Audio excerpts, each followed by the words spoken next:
다윗이 이르되 사울의 집에 아직도 남은 사람이 있느냐? 내가 요나단으로 말미암아 그 사람에게 은총을 베풀리라 하니라. 사울의 집에는 종 한 사람이 있으니 그의 이름은 시바라. 그를 다윗의 앞으로 부르매 왕이 그에게 말하되 내가 시바냐 하니 이르되 당신의 종이니이다 하니라. 왕이 이르되 사울의 집에 아직도 남은 사람이 없느냐? 내가 그 사람에게 하나님의 은총을 베풀고자 하노라 하니 시바가 왕께 아뢰되 요나단의 아들 하나가 있는데 다리 저는 자니이다 하니라. 왕이 그에게 말하되 그가 어디 있느냐 하니 시바가 왕께 아뢰되 로드발 암미엘의 아들 마길의 집에 있나이다 하니라. 다윗 왕이 사람을 보내어 로드발 암미엘의 아들 마길의 집에서 그를 데려오니 사울의 손자 요나단의 아들 무비보셋이 다윗에게 나와 그 앞에 엎드려 절하매 다윗이 이르되 무비보셋이여 하니 그가 이르기를 보소서 당신의 종이니이다. 다윗이 그에게 이르되 무소하지 말라. 내가 반드시 내 아버지 요나단으로 말미암아 내게 은총을 베풀리라.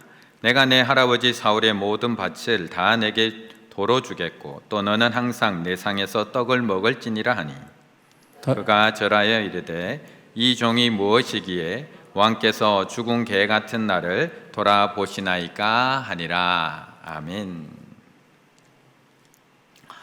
벌써 한 4년 정도 시간이 지난 것 같습니다. 2017년 2월이었습니다. 말레이시아에 있는 쿠알라룸푸르 공항이라고 하는 곳에서 대형 사건이 하나가 발생을 했습니다. 그 사건은 무슨 사건이었냐 하면 한때 북한의 김정일의 후계자로 지목되었던 장남 김정남이 그 쿠알라룸푸르 공항에서 피살되었기 때문에 그렇습니다. 당시 김정남을 습격한 사람은 단 여자 2명이었습니다. 베트남 여성이었던 도안티 흐엉이라는 여자와 인도네시아 여성이었던 시티 아이샤라는 2명의 여성이 이 김정남을 공격합니다. 단 2명. 그리고 공격하는 시간은 불과 2.3초였습니다. 두 여성이 다가가서 김정남 얼굴에 어떤 액체를 바릅니다. VX 맹독성 신경작용제가 있는데 이게 호흡기로 들어가게 되면 치명적인 사람을 죽이는 그런 작용을 하게 됩니다. 결국 이 맹독성 신경작용제로 인해서 김정남은 바로 의무실로 갔지만 2시간 만에 결국 사망에 이르게 됩니다. 이 두 여성은 잡혔습니다. 하지만 2년 후에 2019년에 3월과 5월에 다 풀려납니다.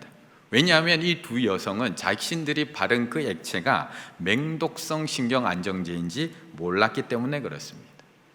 이 일이 있기 2달 전부터 미스터 Y라는 사람이 이 2명의 여성을 섭외하게 됩니다.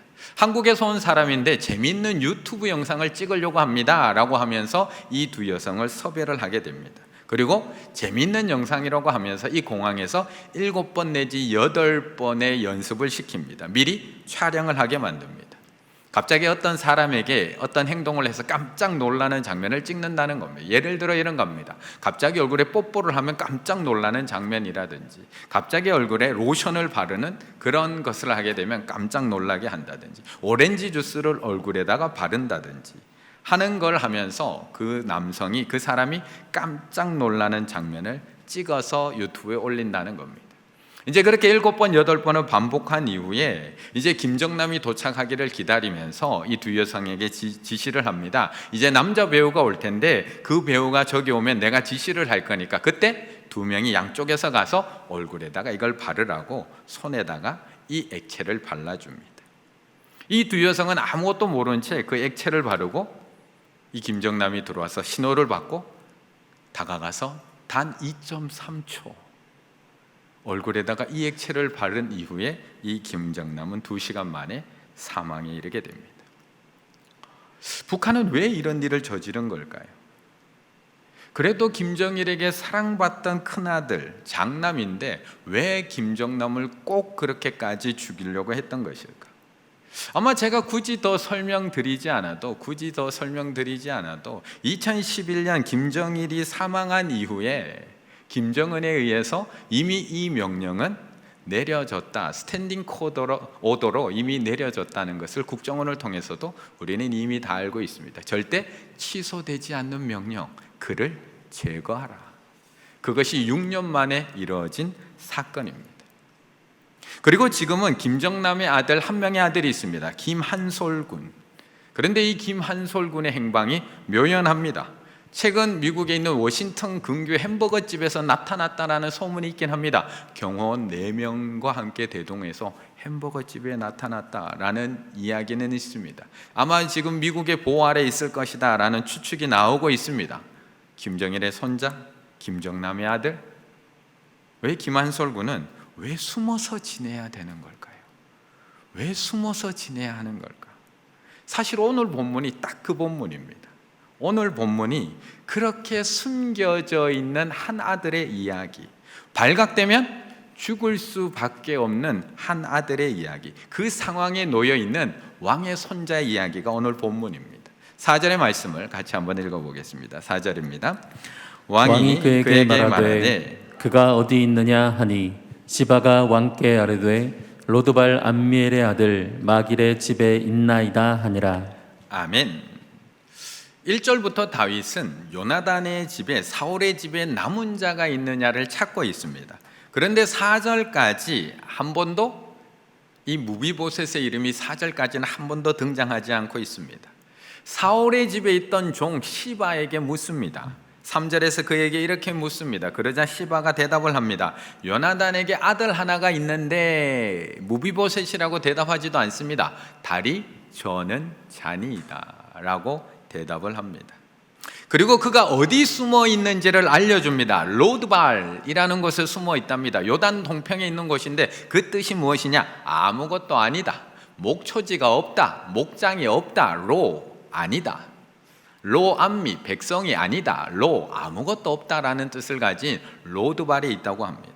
아모스에서도 이 지명이 나오는데 아모스에서는 허무한 곳, 허무한 것이라는 뜻으로 사용하는 로드발. 그는 왜 로드발까지 가 있어야 될까요? 거기 왜 숨어 있어야 될까요?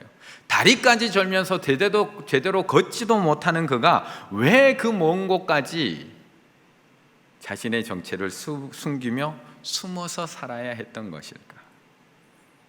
발견되면 죽기 때문에 그렇습니다. 발견되면 죽기 때문에. 사실 이 무비보셋이 두 다리를 절게 된 것도 살려고 도망가다가 떨어져서 두 다리를 절게 된 겁니다. 사무엘하 4장 4절에 보면 그가 어떻게 다리를 다쳤는지를 정확하게 이야기해 줍니다. 사울의 아들 요나단에게 다리 저는 아들 하나가 있었으니 그 이름은 무비보셋이라. 전에 사울과 요나단이 죽은 소식이 이스라엘에서 올 때에 그 나이가 5세. 그 유모가 안고 도망가다가 급히 도망하다가 왜요? 거기 있다가는 죽으니까 유모가 이 아이는 아니라도 살리려고 급히 안고 도망가다가 떨어뜨려서 그 두 다리를 절게 되었다. 그래서 그는 지금 20년의 세월이 지났음에도 불구하고 여전히 숨어 지내고 있습니다. 여전히 숨어 지내고 있습니다. 왜요? 발각되면 죽으니까. 그런데 어느 날 갑자기 말을 탄 사람들이 자기 집 마당에 옵니다. 그리고 문을 두드리기 시작합니다. 사람 나오시오, 나오시오. 어명이요, 나오시오. 왕의 명령을 받으시오. 이 얘기를 들었을 때 무비보셋의 마음은 어땠을까요? 두 다리가 불편해서 도망갈 수도 없습니다. 거기다가 이미 무비보셋에게도 어린 아이가 생겼습니다. 그래서 혼자 도망갈 수도 없습니다. 그의 마음이 지금 어땠을까요? 아버지 요나단과 다윗과의 약속을 이 무비보셋은 알고 있지 못합니다. 그는 지금 이제 죽었구나 라고 생각할 수밖에 없었습니다. 사실 무비보셋은 다윗에게 잘못한 게 없습니다. 5살에 도망가다가 유모의 팔에서 떨어져서 평생 쩔뚝거리면서 산 무비보셋이 무슨 잘못이 있겠습니까? 단 하나, 사울의 손자라는 것. 단 하나. 우리가 죽을 수밖에 없는 이유는 단 하나, 죄의 자녀라는 것. 그거 하나만으로 우리는 죽을 수밖에 없는 존재임을 이야기해 주고 있습니다. 마치 우리가 본질상 진노의 자녀이기 때문에 죽을 수밖에 없는 것처럼 이 무비보셋은 사울의 손자임으로 말미암아 마땅히 죽어야 하는 사람, 그것을 이야기하고 있는 겁니다. 그런데 다윗은 하나의 약속을 기억하고 있었습니다. 바로 요나단과 20년 전에 했던 그 약속을 다윗은 기억하고 있습니다. 사무엘상 20장 15절에 보면 요나단과 다윗이 눈물로 헤어지면서 이렇게 요나단이 다윗에게 약속을 하게 합니다. 여호와께서 너 다윗의 대적들을 지면에서 다 끊어버리신 때에도 너는 내 인자함을 내 집에서 영원히 끊어버리지 말라 하고, 너의 원수들이 다 죽어가는 그 상황 속에서도 내 자식만큼은 끊어버리지 말라고 약속하라고 합니다. 그리고 다윗은 약속합니다. 그래서 오늘 본문을 보게 되면 이 약속 하나를 계속해서 상기시키고 있는 겁니다. 1절에도 뭐라고 이야기하느냐? 내가 요나단으로 말미암아 그 사람에게 은총을 베풀리라. 7절에서도 내 아버지 요나단으로 말미암아 내게 은총을 베풀리라. 무비보셋은 아무런 살 자격이 없지만 내 아버지 요나단으로 말미암아, 우리가 오늘도 이렇게 살아 있을 수 있는 이유, 조금 전에 우리가 찬양하면서 마지막 곡으로 찬양했지만 우리가 오늘도 이렇게 살아 있을 수 있는 이유, 우리가 오늘도 하나님의 말씀의 자리에 나올 수 있는 이유, 우리가 오늘도 하나님 앞에 예배의 자리로, 기도의 자리로 나올 수 있는 이유가 무엇인가?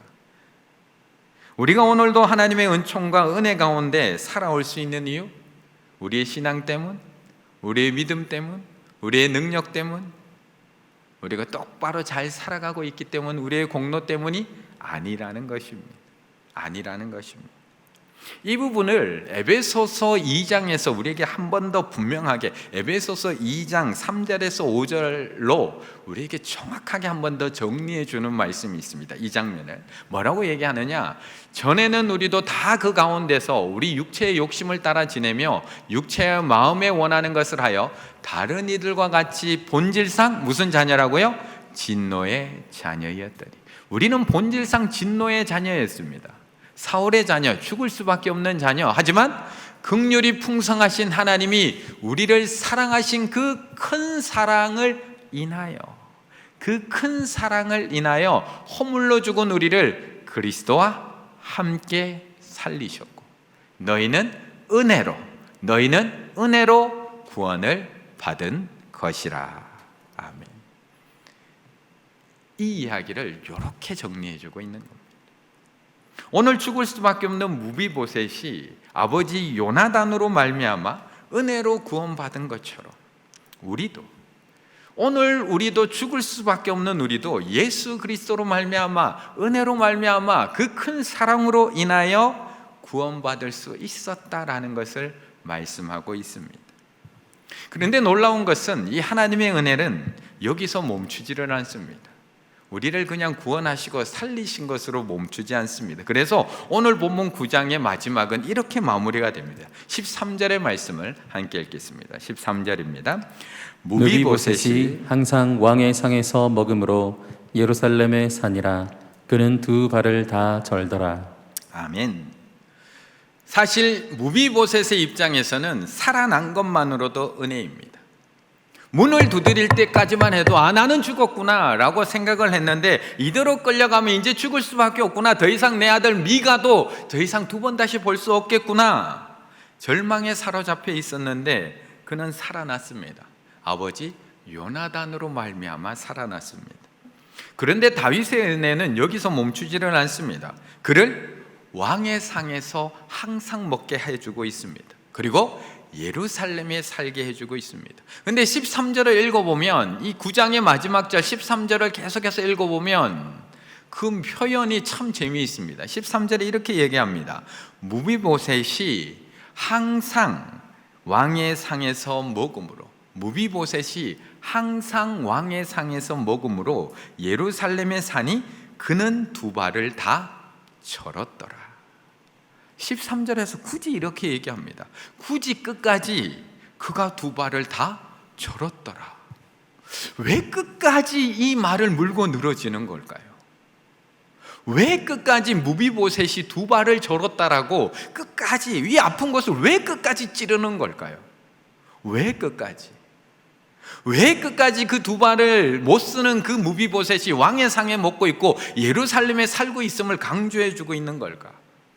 레위기 21장에 보면, 레위기 21장 18절에 보면 재미있는 율법이 나옵니다. 누구든지 흠이 있는 자는 가까이 하지 못할지니 곧 맹인이나 다리 저는 자나 코가 불완전한 자나 지체가 더한 자나 휘장 안에 들어가지 못할 것이요 제단에 가까이 하지 못할지니 이는 그가 흠이 있음이니라. 그가 흠이 있음이니라. 이와 같이 그가 내 성소를 더럽히지 못할 것은 나는 그들을 거룩하게 하는 여호와임이니라. 왜 끝까지 이 마지막 부분을 물고 있느냐? 오늘 본문에서는 그가 단순히 사울의 손자일 뿐만 아니라 다리 저는 자, 부정한 자, 가까이 하면 안 되는 자라는 것을 끝까지 얘기해 주고 있는 겁니다. 그런데 그런 무비보셋이 지금 어디에 앉아 있다고요? 왕의 식탁에 앉아 있다고요. 그런 무비보셋이 지금 어디 있다고요? 하나님의 성막이 있는 예루살렘에 있다고요. 다리 저는 자가, 이 부정한 자가, 이 더러운 자가 차마 같이 있을 수 없는 그 왕의 식탁에, 예루살렘 성에 이 무비보셋이 평생 살아갈 수 있게 만들어 주었다라고 우리에게 강조해 주고 있는 겁니다. 요나단과의 약속은 죽어 마땅한 그 아들을 살려준 것만으로 충분하지 않았습니다. 하나님께서는 우리를 위하여 죽으시고 우리를 죄악으로부터 구원해 내신 걸로 그 구원을 완성하셨다고 말씀하시지 않으십니다. 왜요? 그 이상이 있으니까요. 우리를 죽음으로부터 구원해 주신 것, 죄로부터 우리의 죄를 사해 주신 것, 십자가에서 우리의 죄를 그 보혈로 깨끗하게 씻어 주신 것으로 구원이 끝난 것이 아니라 그 이후에 다 회복시켜 주고 있는 구원의 완성이 있다는 겁니다. 7절 말씀해 보시면 이렇게 얘기합니다. 다윗이 그에게 이르되 무서워하지 말라. 왜요? 죽을 줄 알았거든요. 내가 반드시 내 아버지 요나단으로 말미암아 내게 은총을 베풀리라. 내가 내 할아버지 사울의 모든 밭을 다 내게 어떻게 주겠다고요? 도로 주겠고 또 너는 항상 내 상에서 떡을 먹을지니라 하니. 내가 너에게 은총을 베풀어서 너에게 이거 줄 거야, 내가 너에게 특별히 상을 베풀어서 이걸 주는 거야가 아니라 돌려주겠다고 이야기를 합니다. 돌려주겠다. 원래 네 건데 내가 돌려주겠다고 이야기하고 있는 겁니다. 마치 누가복음 15장에 보면 집 나갔던 탕자가 돌아왔을 때 그 아버지가 그 아들을 맞이하는 장면.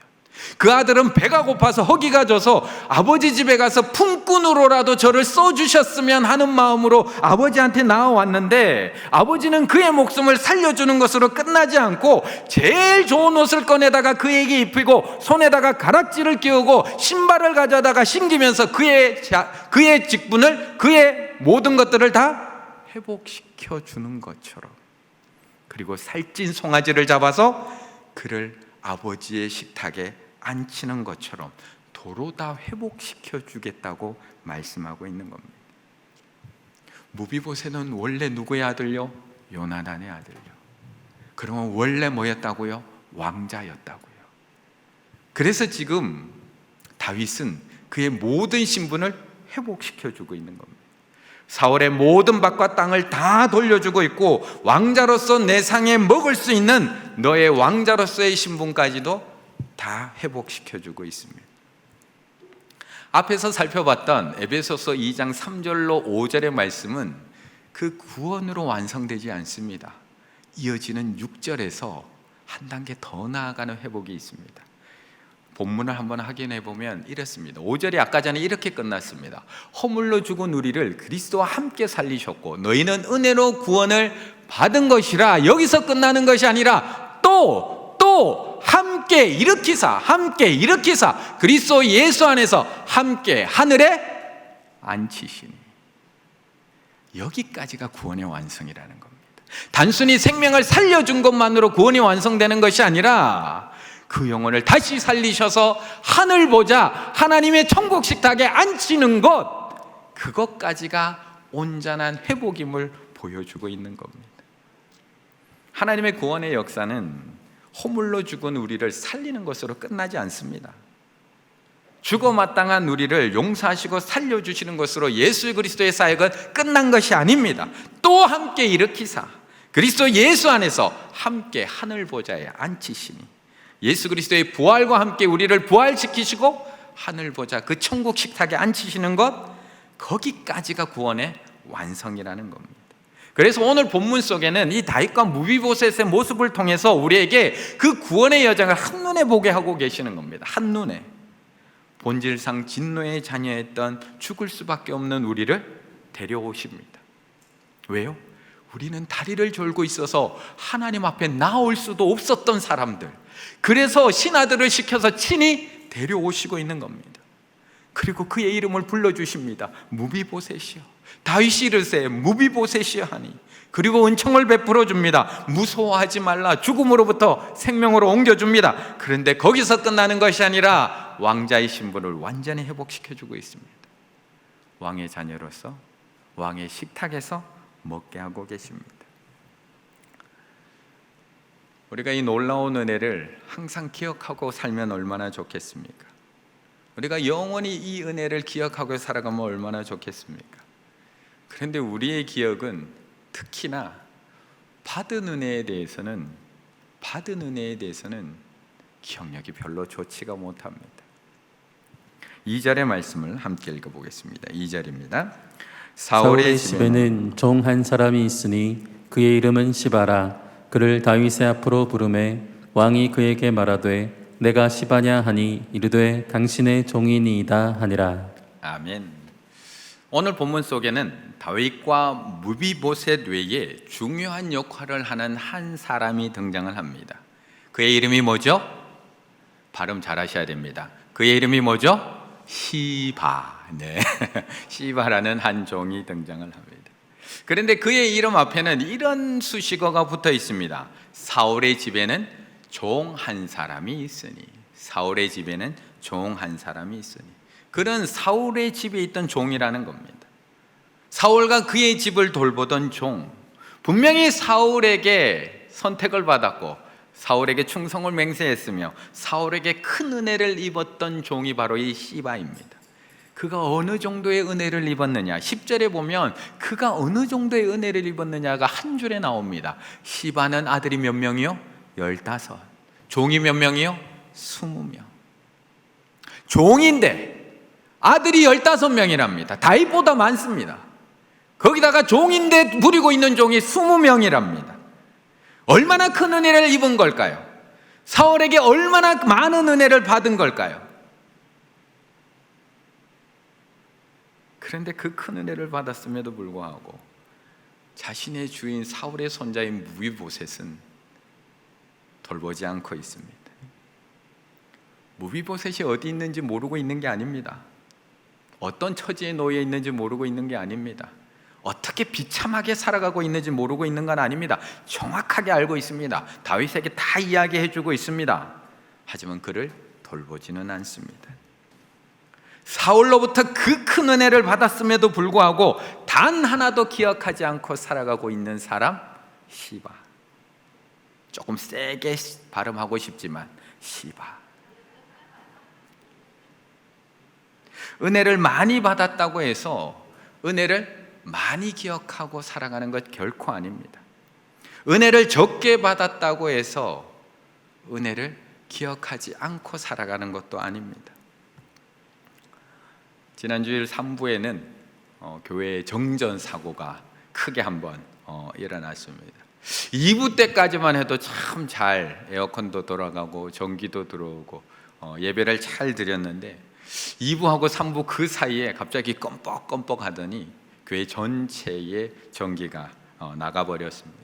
지하에 있는 변압기가 고장이 나서 우리 장로님들 또한 우리 관리위원회에서 수고해서 월요일이 되어서야 겨우 수리해서 또 이렇게 정상적으로 또 작동이 되고 있습니다. 그런데 우리가 이 정전이 될 때까지, 3부 정전이 될 때까지는 우리는 전혀 기억하지 못하고 있었습니다. 우리는 매일매일 전기를 사용하고 있거든요. 우리는 매일매일 정기의 한가운데 살아가고 있지만 정기가 고마운 것인지 아무도 기억하며 살아가지 않았습니다. 그런데 단 1시간의 정전, 단 1시간 정전되고 나니까 이 정기가 얼마나 고마운 것인지, 이 정기 때문에 우리가 얼마나 편하게 예배드리고 있었는지, 그 한순간의 정전 때문에 우리는 그때서야 그 은혜를 기억할 수 있었습니다. 예전에 동네에 전기 처음 들어왔을 때 기억나시나요? 전기 처음 들어올 때 1970년 새마을운동 있고 각 동네에 전기 처음 들어올 때 마을회관에서 전기 개통식 하던 거 기억하시나요? 이장님들이 나와서 전기 개통식 한다고 잔치상 벌려놓고 동네 사람 다 모이게 해놓고 그 앞에서 두꺼비집 하나 둘 셋, 충주에는 좀 일찍 들어왔나 봅니다. 시골에는 다 그렇게 전기 들어오는 잔치를 다 했습니다. 그때는 그거 한번 박수치고 와 전기 들어왔다 좋아하고요, TV만 들어와도 다 동네 사람들 모여서 야 신기하다 이야기하면서 야 별 3개가 다 있다라고 다 신기함이 좋아했습니다. 불과 50년 전 이야기. 그런데 우리가 살아가는 오늘은 그게 당연한 겁니다. 당연한 겁니다. 스위치만 누르면 불 들어오고요, 코드만 꽂으면 충전이 되고요, 이렇게 더운 날씨에 1시간만 정전이 돼도 난리가 납니다. 그나마 예배 드리러 온 분들이니까 지난주도 1시간 말없이 그렇게 참아주셨지 일반 모임 같았어 봐요. 모든 것이 익숙해지면 당연해지고요, 당연해지는 순간 권리가 됩니다. 공짜도 반복되면 권리가 됩니다.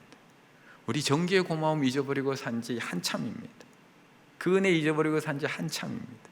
분명히 이 시바는 사울왕의 선택을 받았고 종으로서 섬겼는데 그 시간부터 얼마나 많은 은혜를 받았음에도 불구하고, 물론 종으로서 힘든 부분도 있었지만 사울의 은혜 안에서 아들을 5이나 낳고 종을 20명이나 줄 정도로 그렇게 큰 은혜를 받았음에도 불구하고 시바는 사울의 은혜를 단 하나도 기억하지 못하고 살아갑니다. 그런데 다윗은요, 다윗의 인생은 어땠을까요? 분명히 요나단에게 큰 은혜를 입었습니다. 우리도 잘 알고 있습니다. 사울이 죽으려고 할 때 그 아들 요나단이 살려줬습니다. 아무도 나를 믿어주지 않을 때 그 친구만은 나를 믿어줬습니다. 그 친구의 도움으로 도망갈 수 있었고 그 친구의 도움으로 여기까지 올 수 있었습니다. 어떻게 그 친구 있겠습니까? 그런데 다윗의 인생을 전체를 펼쳐놓고 보면 은혜가 많았을까요? 상처가 많았을까요? 은혜가 많았을까요? 아픔이 많았을까요? 요나단으로부터 입은 은혜가 분명히 많았지만 사울로부터 받은 상처가 훨씬 더 많았습니다. 비교할 바가 되었을까요? 사울 때문에 단창을 피해서 창으로 도망가야 됐고, 사울 때문에 아내 미갈도 다른 남자한테 시집 보내야 됐고, 사울 때문에 동굴에서 수십 년 동안 숨어 지내야 됐고, 사울 때문에 광야에서 머물러야 했고, 사울 때문에 미친 척하면서 침 질질 흘리며 블레셋에 망명하려고 했어야 됐고, 사울 때문에 죽일 고비를 몇 번이나 넘겨야 했고, 사울 때문에 가족들 모두가 아말렉 족속에게 다 끌려가는 위기를 겪었고, 사울 때문에 업신여김 당하고, 사울 때문에 오해받고, 사울 때문에 동족들한테 죽임당할 그런 위기도 맞이했습니다. 다윗의 인생 속에서 요나단에게 입은 은혜가 많을까요? 사울에게 받은 상처가 많을까요? 사울에게 받은 상처가 훨씬 더 많은 사람.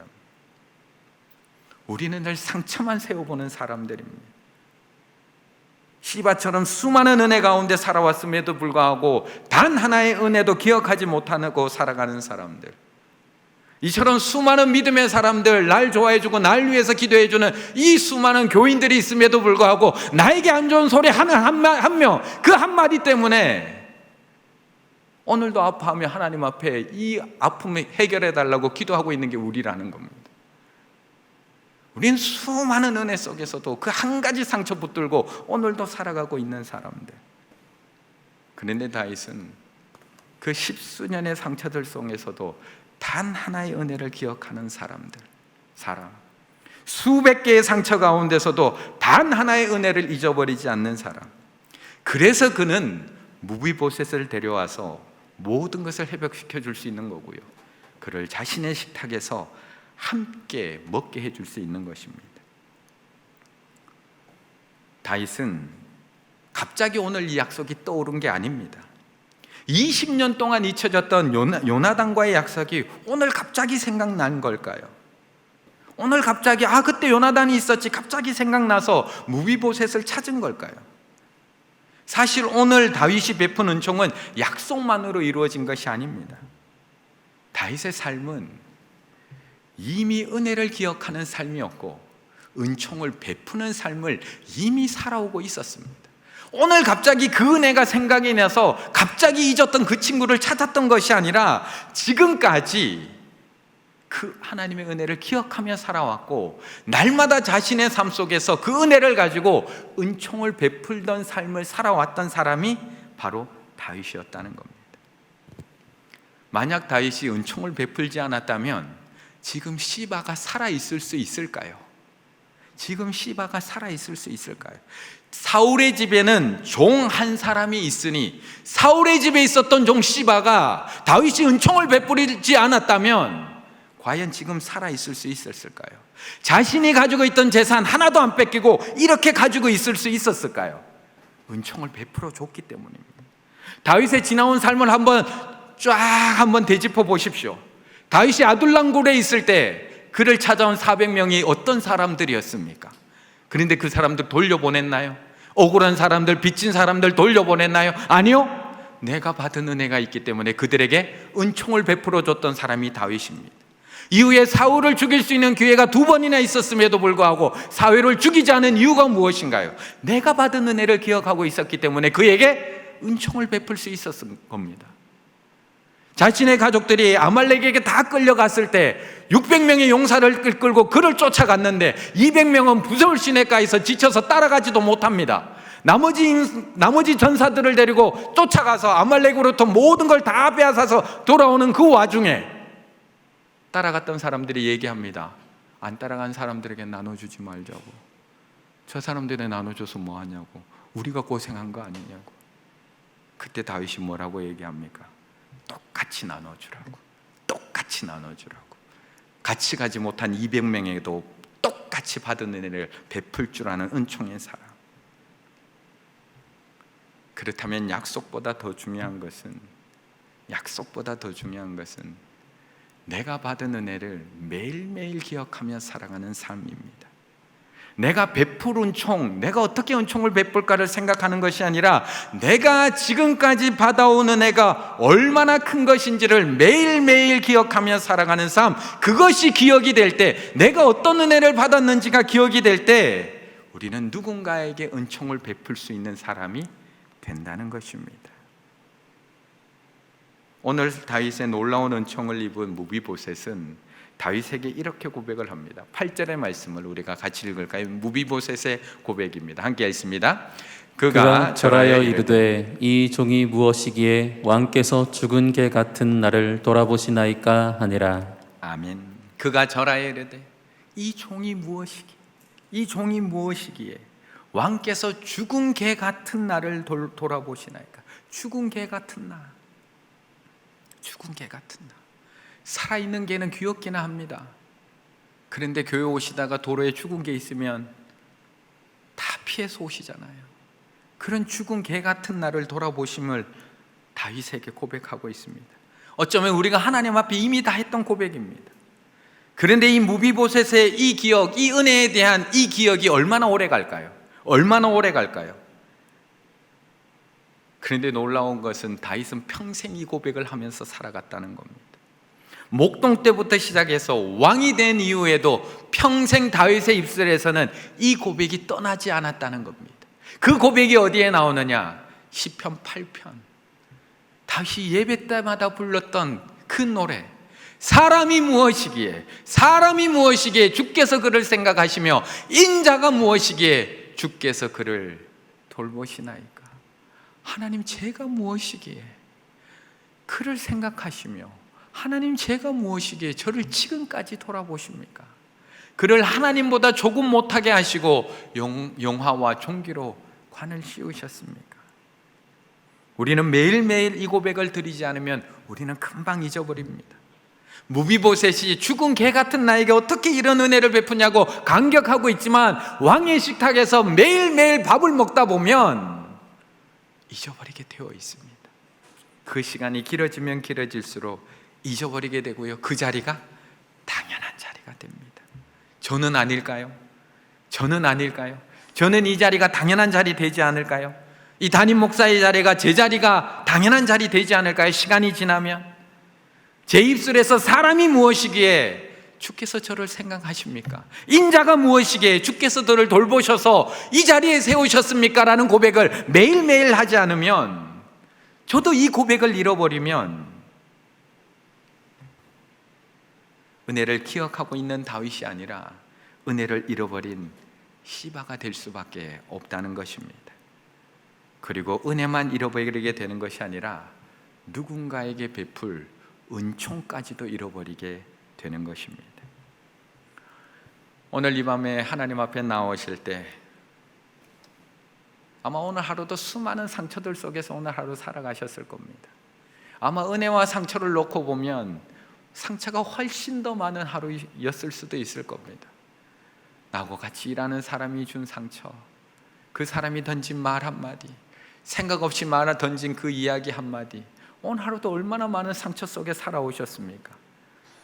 하지만 그 수많은 상처 속에서도 하나님의 은혜 그 하나를 기억했던 다윗처럼 여기까지 인도해 주신 하나님, 오늘도 나를 그 상처 속에서도 나를 생각해 주신 하나님, 나를 지켜주신 그 하나님의 은혜, 그 하나를 회복하는 이 밤 되시기를 바라겠습니다. 오늘 이 밤 수많은 내 인생 돌아보시면 수많은 굴곡이 있었을 겁니다. 수많은 아픔이 있었을 거고요, 수많은 사연들이 있었을 것입니다. 하지만 그 수많은 굴곡과 사연들 속에서도 오늘까지 나를 여기까지 인도해 주신 그 하나님의 은혜, 다윗처럼 그것 하나 회복할 수 있는 이 밤 되시기를 바라겠습니다. 거기에서부터 회복은 시작되는 겁니다. 거기에서부터 은혜가 시작되는 거고요, 거기에서부터 누군가에게 은총을 베풀 수 있는 믿음의 사람이 될 수 있는 것입니다. 오늘 이 밤 우리들 가운데 이 고백 하나만 회복되셨으면 좋겠습니다. 오늘 이 밤 저와 함께 이 고백 하나만 회복하셨으면 좋겠습니다. 저를 한번 따라해 볼까요? 이 종이 무엇이기에, 이 종이 무엇이기에, 한번 더 할까요? 이 종이 무엇이기에 이 종이 무엇이기에 왕께서 죽은 개 같은 나를 돌아보시나이까. 왕께서 죽은 개 같은 나를 돌아보시나이까. 다윗처럼 한번 고백해 볼까요? 사람이 무엇이기에 사람이 무엇이기에 주께서 그를 생각하시며, 주께서 그를 생각하시며, 인자가 무엇이기에 인자가 무엇이기에 주께서 그를 돌보시나이까. 주께서 그를 돌보시나이까. 이제 내 고백으로 한번 해볼까요? 하나님, 제가 무엇이기에 하나님, 제가 무엇이기에 오늘도 저를 여기에 불러주셨습니까? 오늘도 저희를 여기에 보내주셨습니까? 하나님, 제가 무엇이기에 하나님, 제가 무엇이기에 오늘도 하나님의 말씀의 식탁에 앉게 하십니까? 오늘도 하나님의 말씀의 식탁에 앉게 하십니까? 이 고백 하나만 회복되실 수 있다면, 이 고백 하나만 회복되실 수 있다면 어떤 아픔 속에서도 우리의 심령은 다시 은혜로 채워줄 수 있고, 용서하지 못한 사람에게 은총을 베풀 수 있는 마음이 될 수 있으며, 다시 믿음의 회복이 시작되는 은혜의 자리가 될 줄로 믿습니다. 이 시간 그 믿음의 고백을 가지시고 함께 하나님 앞에, 여호와 우리 주여, 사람이 무엇이간데 이토록 저를 사랑하시나이까. 이 시간 하나님 앞에 우리가 찬양으로 고백하며 나아가시도록 하겠습니다.